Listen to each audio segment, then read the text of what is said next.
रहा है।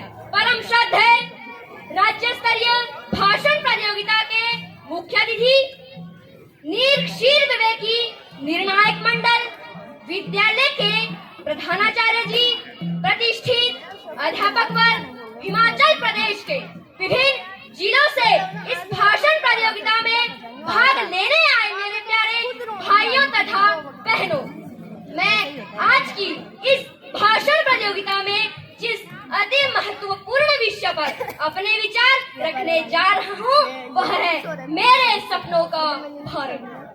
मेरा परम सौभाग्य है कि मेरा जन्म एक ऐसे देश में हुआ है कि जहाँ की जनता किसी सरकार को बनाती है और गिरा भी देती है।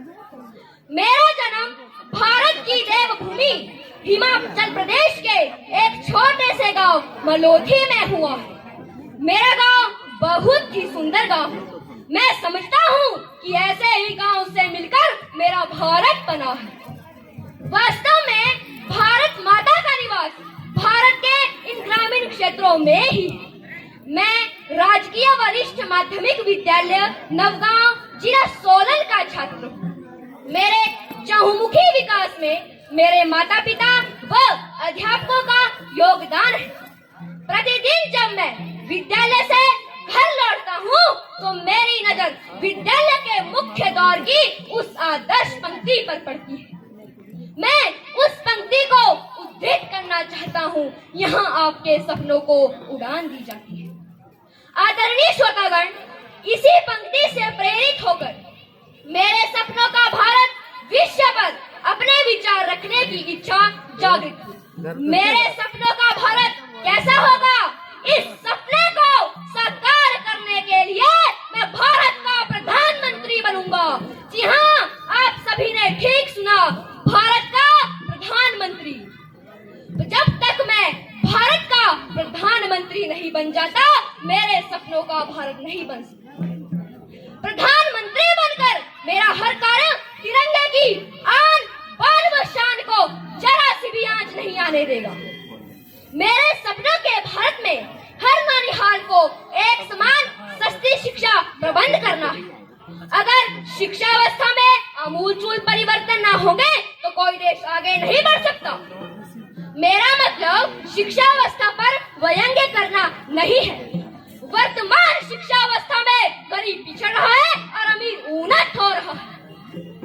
12वीं कक्षा तक सभी छात्र शिक्षा प्राप्त कर लेते हैं, किंतु 12वीं कक्षा के आगे के कोर्स इतने महंगे हैं कि गरीब का बच्चा तो आगे पढ़ने की सोच भी नहीं सकता। मैं शिक्षा व्यवस्था के नए सकारात्मक प्रयोगों को प्राथमिकता दूंगा तथा सभी के लिए एक समान सस्ती शिक्षा उपलब्ध करवाना सुनिश्चित करूंगा।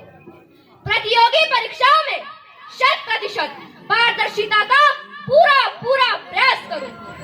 मान्यवर निर्णायक मंडल, अगर शिक्षा व्यवस्था ऐसी होगी तो शिक्षा दूर होगी, बेरोजगारी का तो नामो निशान ही नहीं रहेगा।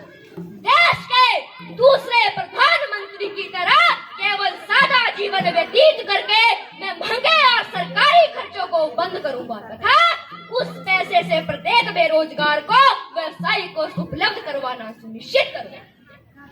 देश में हजारों बीघा जमीन बंजर पड़ी है। कीटनाशक मुक्त जैविक खेती को मैं प्राथमिकता दूंगा तथा लघु उद्योगों की स्थापना गांव-गांव में करूंगा और प्रत्येक गांव की सड़क को मैं पक्का करूंगा। साथियों, मेरे सपनों का भारत एक मजबूत भारत होगा। दुश्मन देश में घुसपैठ ना कर सके, इजराइल देश जैसी सुरक्षा अपनाकर देश की जनता को मैं सुरक्षा प्रदान करूंगा। मैं चाहता हूँ कि देश के हर बालक को संस्कार वाली शिक्षा मिले, जिससे अपने माता पिता व अध्यापकों का आदर करेगा और अपना राष्ट्र का नाम झुकने नहीं देगा। अगर ऐसा होगा तो भ्रष्टाचार देश से समाप्त होगा। धर्म, जाति, लिंग भेद, भाषावाद, प्रांतवाद सब खत्म होगा।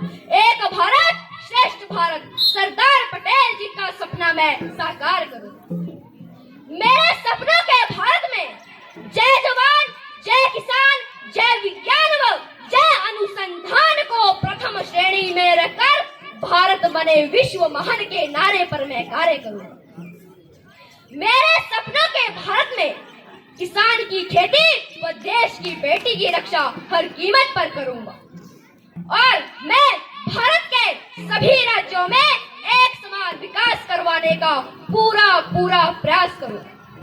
भारत विश्व शक्ति बनकर उभरे, इसके लिए पड़ोसी देशों के साथ मित्रवत व्यवहार रखूंगा तथा जहां ताकत दिखाने की आवश्यकता होगी शक्ति का प्रदर्शन भी किया जाए।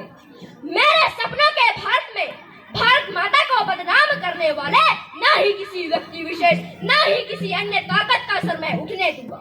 मैं भारत के संविधान की उच्च भावनाओं का सम्मान करके लोकतंत्र को मजबूत करके विश्व गुरु भारत के सपने को मैं साकार करूंगा। यही मेरे सपनों का भारत होगा।